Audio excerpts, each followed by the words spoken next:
Good evening, Chicago. I'm Felicia Davis Blakley, and it is my pleasure to sit in tonight as guest host of In the Arena. The woman joining me in conversation this week is a Chicago native. She's a daughter, mother, a wife, and a lawyer. She has been a member of a school board and a member of the Illinois House of Representatives. And on November 7, 2018, she was elected to the position of Lieutenant Governor of Illinois, making her the first African-American woman and the state's fourth woman elected to the position in the state's history. Please join me and my very special guest and dear friend, the 48th Lieutenant Governor of Illinois, Juliana Stratton, in the arena right now. 3, 2, 1. Here we go!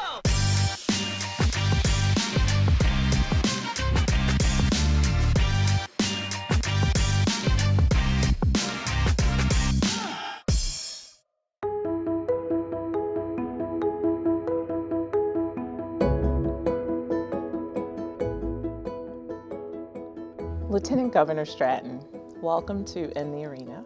Thank you for having me, Felicia. So I would like to start from the beginning. So tell me, when and where were you born?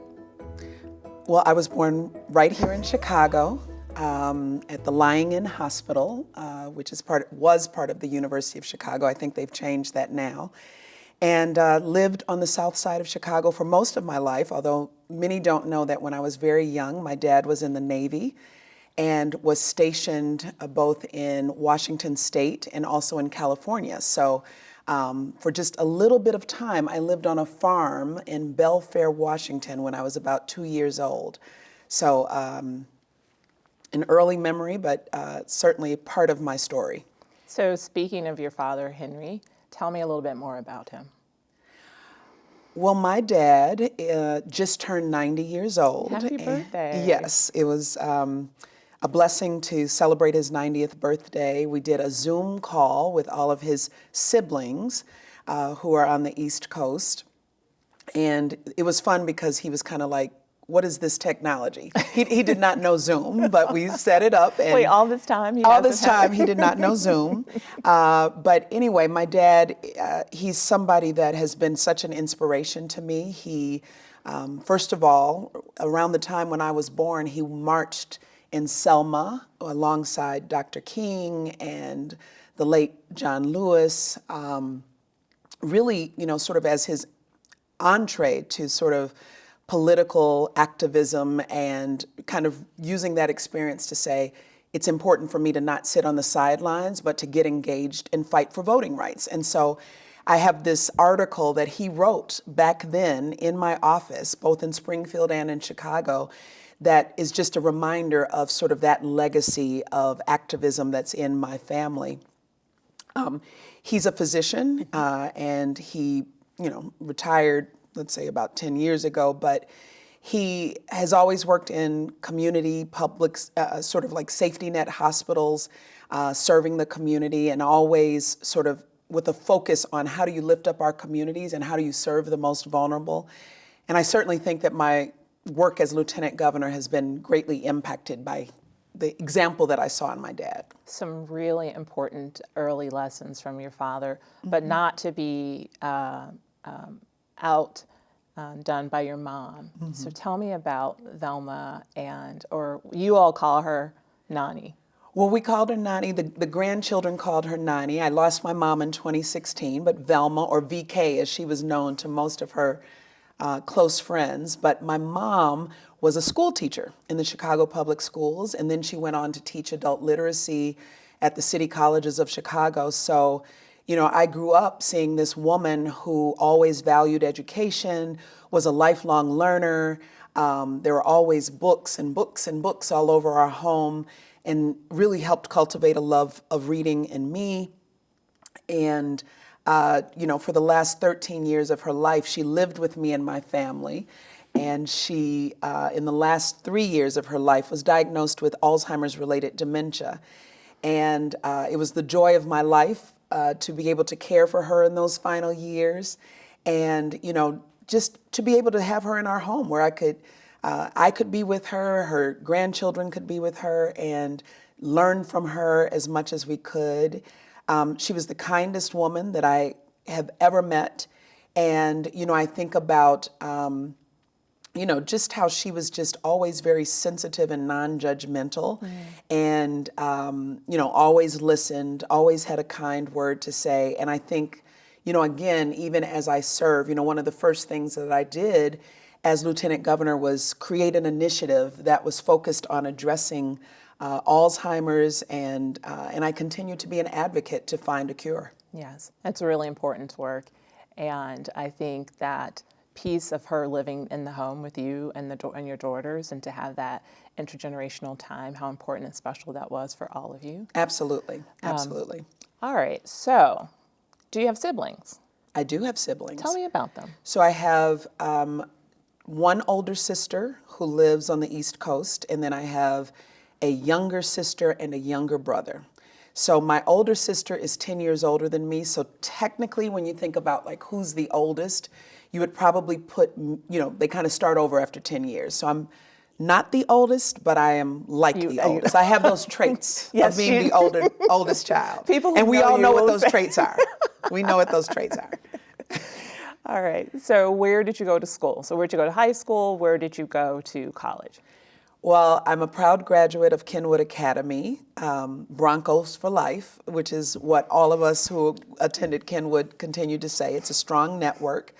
And then I went to the University of Illinois at Urbana-Champaign, where I studied broadcast journalism and really thought So you should be doing this interview of yourself. Well, I thought that was kind of in my path. I thought that that's what I would be doing. I was a news anchor on campus and and a reporter, so I loved telling stories and lifting up others' voices. So I still get to do that a little bit in my current role, but yes, I thought I was going to kind of go that path. And then I went to DePaul University to study law. And there's a connection to broadcast journalism because after I got out of college, I started working for the City of Chicago Office of Cable Communications.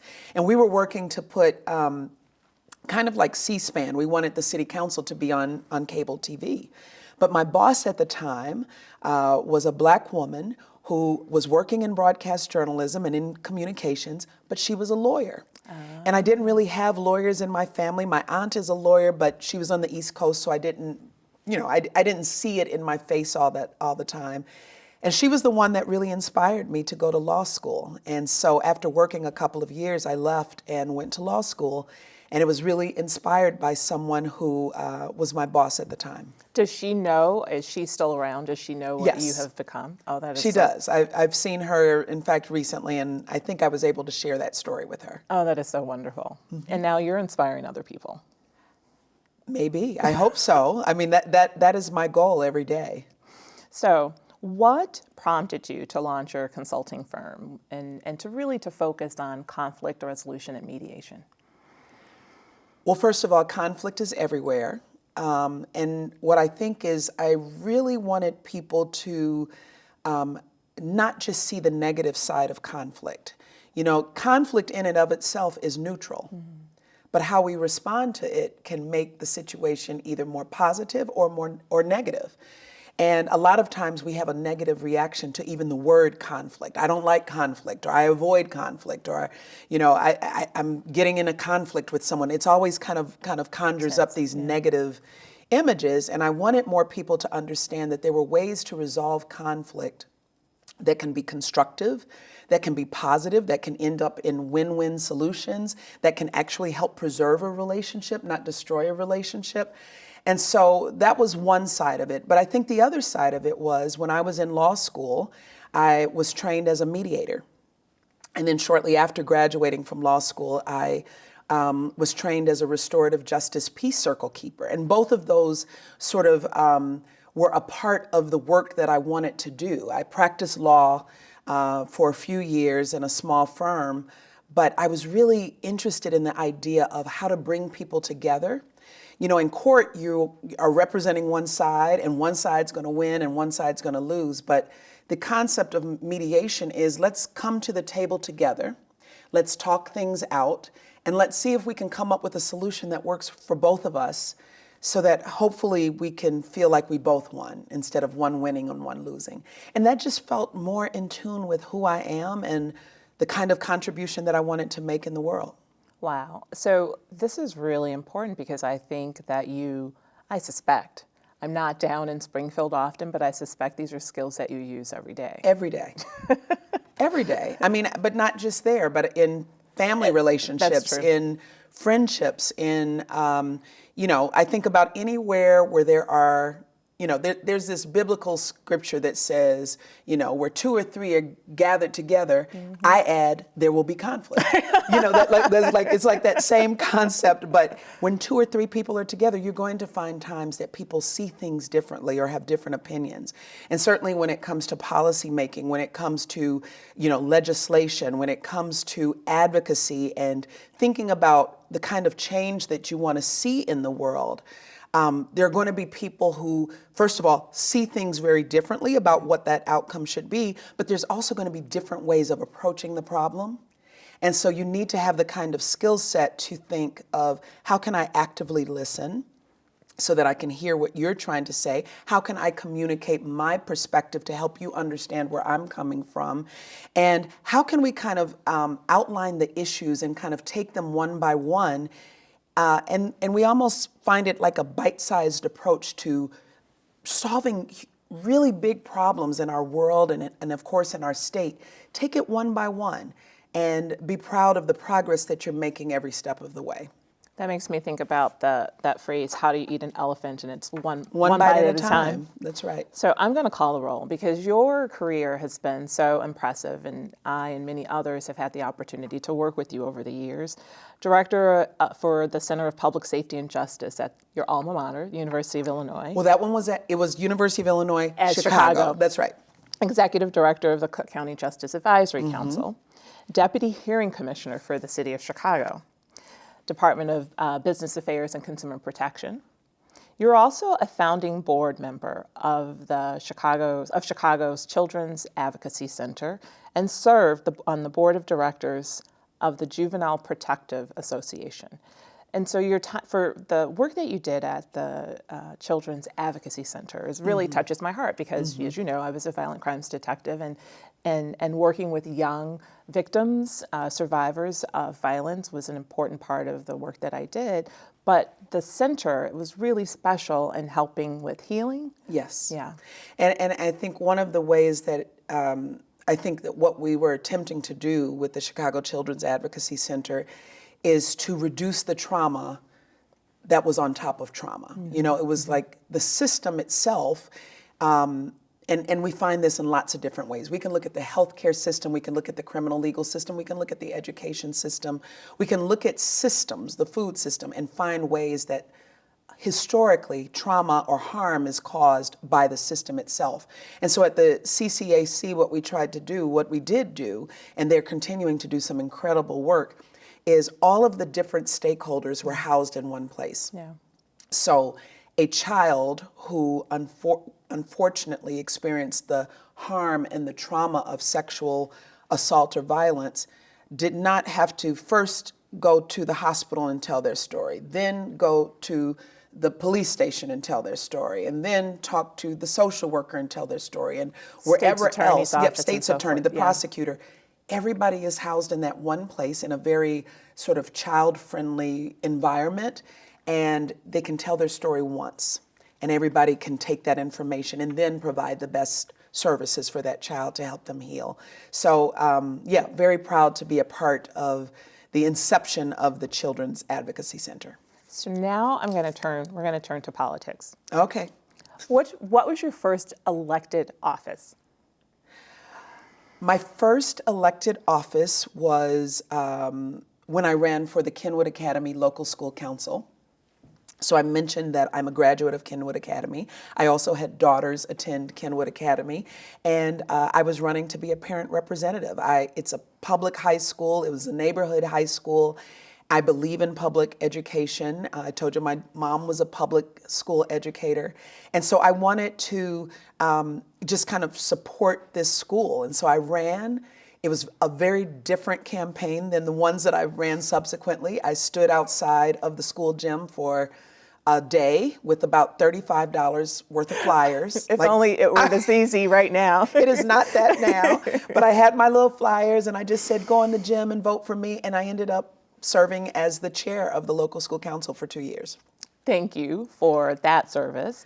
But you went on to serve in bigger office. So I'm going to come back to a time when you called some close friends to your home. Yeah. And I still have the folder. You handed us all You were these one of folders. those friends. I was one of those people, and it included your full resume, headshots, and you were contemplating running for a bigger public office at that time. And subsequently, you did. You challenged an incumbent for the 5th district seat of Illinois, the House of Representatives, defeating him with 68% of the vote. Within a year of taking office, you led 25 bills, with 9 appearing before then Governor Rauner, and served on several committees. Mm-hmm. What prompted you to take on such a Herculean challenge?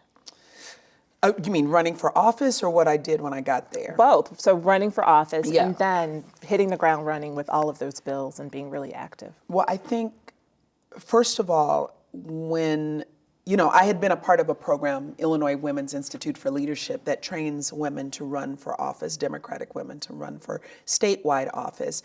But I didn't really know, what that path would look like. And, I did the local school council. I had that meeting because I just felt like I had something to offer in service to the people of my community, the people of Illinois, and however that was broken down. And what happened was I was literally sitting at home watching the news when the person who was representing me in that position, state representative at the time, had made some decisions that I felt were harmful to our communities and quite frankly did not live up to the values that we had. It included making cuts to services for seniors. Mm-hmm. I told you I was caring for my mom at the time, so the idea of taking away in-home health care to vulnerable seniors was unconscionable to me. It included cutting services to the Child Care Assistance Program, which helps parents go to school or go to work, but they need child care assistance from the state so that they can continue to, advance in their lives and have quality child care for their children. And I sat there and I just said, this is the honest to goodness truth. Someone should run against him because this does not reflect what we are looking to see happen for our communities. And ultimately, it just turned out that person was me. I mean, it wasn't what my first thought was, but, I had gone through a program to train me to run for office, and why not me? And I think that for women in particular, we often think about so many things that we're balancing. I was a mom, caring for my mother. There's so many things that we have to balance. So women don't always think, yep, it's me, I'm going to get up and run for office. It requires a little more, nudging and... Yeah, that's what the research says. Yeah, exactly. Yeah. So, I got up and ran. And then I think when I got to Springfield, I just knew that there was a responsibility. Mm-hmm. People... you go into these roles and people are counting on you to make their lives better. There's nothing, higher than that. Are you making people's lives better? Mm-hmm.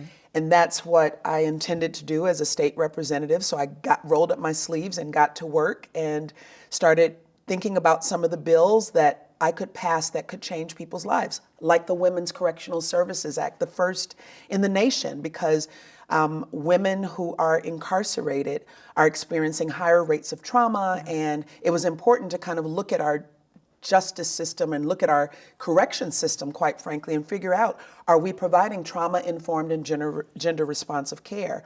Or I passed the bill to end preschool expulsion because... Which I didn't even know. When you said to me, we were expelling as a state kindergartners and preschoolers, I could not believe it. And not just as a state. I mean, I think nationwide, we are seeing increasing numbers of what people talk about the school to prison pipeline. There's a preschool to prison pipeline where 3 and 4-year-olds are getting expelled, disproportionately Black and brown boys and increasingly Black and brown girls. And so, put an end to that through legislation. So it was just very, you recognized how powerful it could be, not power in the sense of your own power, but being the voice of those who are being negatively impacted by policymaking or the way things are done, and saying, how can I make their lives better, informed by the people who are most impacted. Yeah, thank you. So we're going to switch gears.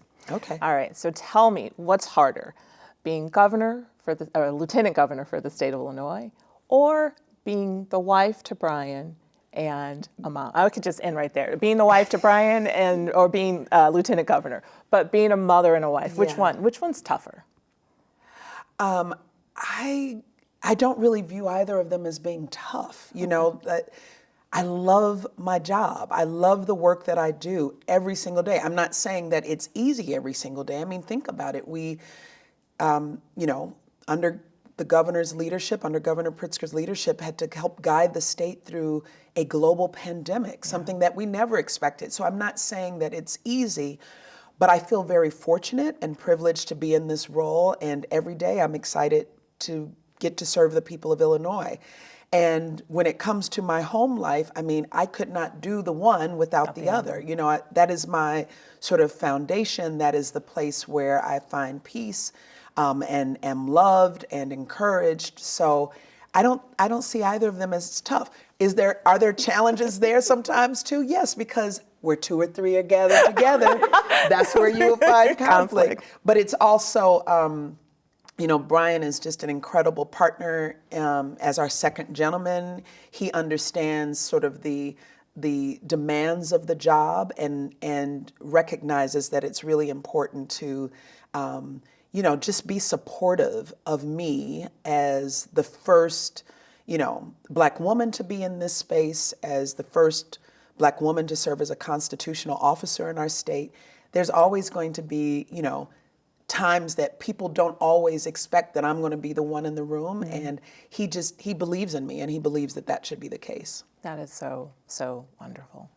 You're a really big proponent of self-care. So all the jobs that you hold, all the identities that you hold, what do you do for yourself for self-care? Oftentimes I talk about it because I'm talking to myself, because I have to remind myself that I'm worthy of care and that I need to create space for care. I love being outdoors, so hiking has been something that I have been doing, especially as I travel for work. I always find space to, you know, after the work is done, to get outdoors and get into nature. We have some incredible places to hike right here in the state of Illinois. And so I've been exploring a lot of those places. I'm a runner, not a fast runner, a very slow runner, but nevertheless, I like getting outside and doing that. And I love to dance. So that is something that for me is self-care. But I also try to unplug. Like one day a week, I can't fully unplug because of the work that I do, but I try to kind of step back and just allow myself some space to breathe. And I meditate, that's another thing, and pray, and my faith is important to me. So all of those things help sustain me through, you know, a job that is very demanding. Thank you. Lieutenant Governor, thank you for making time tonight to join us in community and for this conversation. We'll be right back with 3 for the Road.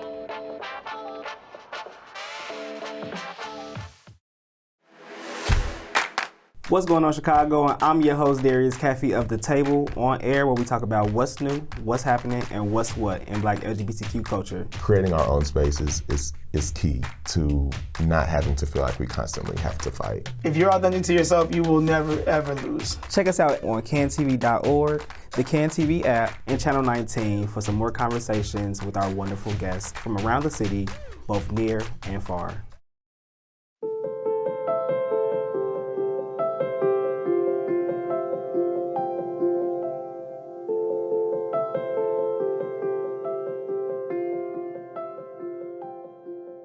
We're going to do this thing called 3 for the Road. So I'm going to ask you, and maybe 4 for the road, I'm going to ask you, which Darius did to me, a couple of questions, and you just give me your answers. Okay. So the first one is, one piece of advice that present day Juliana would give to her younger self. I think the advice that I would give to my younger self is that you don't have to dim your own light to allow others to shine. Because I think that, you know, you kind of there's a lot of messages that you get as women, as young women. You come into the space and you're maybe have imposter syndrome, maybe you feel a little nervous and not sure if you really belong, especially in spaces where there are not a lot of others that look like you. And so the sense is that you kind of shrink a little bit or dim your light, or you don't want to seem like, well, I know it, but I'm not going to say anything because I don't want to be perceived in a certain way. And I think over time I've become increasingly clear that I can shine and everybody else can shine too. And that's okay. You don't have to dim your own light to allow others to shine. I like that. And it's especially good for young women to hear that. Do you have any regrets? I don't really have any regrets. I think about that question sometimes, but I feel like the things that are supposed to happen, and that they're really only lessons that are learned. I think from the perspective that I take from my faith is that everything will work out. All things will work together for the good. And so there might have been some doors that have been closed. They really weren't doors that were supposed to be open for me. And that if I keep walking forward on my journey, because my journey is my journey, then I will meet the people that I need to meet. I will experience the things that I'm supposed to experience. I will hear the words that I'm supposed to hear, and I will have the opportunities that I'm supposed to have. And sometimes you're looking at something that didn't happen and you're regretful and wishing it happened, but you don't know what you have been protected from. Like, you don't know why it was not good for you to be in that space. So I don't look at it as regret. I just look at it as, what's the lesson that I've learned, or just the fact that it just wasn't for me at the time. Okay. House music or Mary J. Blige? Now, so the two are not mutually exclusive. Okay. There's room for both. Okay. You don't have to dim I know one these for the are your other to shine. Where two or more gathered. Where two or more gathered, because you're trying to start a conflict. And I'm not going to have that within myself. I am the biggest Mary J. Blige fan. And I'm also a huge house music fan. And that's one of the, going back to your question about self-care, I would say house music is part of that. We bonded over house music. We bonded over house music. It was sort of the genesis of our friendship. But house music, you can't feel anything but joy when you're listening to house music. You just can't. And it's rooted right here in Chicago. This is where house music began. And so it's a part of our culture, and just excited anytime I hear house music. But I love Mary. I'm just going to say I love Mary. My final question. Who are Miss Jenkins and Miss Jones? Miss Jenkins and Miss Jones are these two fictional women that whenever you and I would go to talk in community and share about the work that we were doing together in government, there was an example. And you would always say, Miss Jenkins and Miss Jones don't know anything about XYZ. And I would always say, who are Miss Jenkins and Miss Jones? Are they real people? And I'm starting to think they are not. Well, so you tell me. This has been a wonderful conversation. I really appreciate the opportunity to share with all the residents of the state of Illinois what I've always known about you as a human being. And thank you for the leadership that you do every single day. Thank you, Felicia. Thank you, Chicago and beyond, for tuning in. Let me leave you with the final thought for the road, courtesy of Dr. Maya Angelou. Each of us, famous or infamous, is a role model for somebody. And if we aren't, we should behave as though we are, cheerful, kind, loving, courteous, because you can be sure someone is watching and taking deliberate and diligent notes. Until next time, take care of you and each other. Good night. Perfect, thank you. Woo!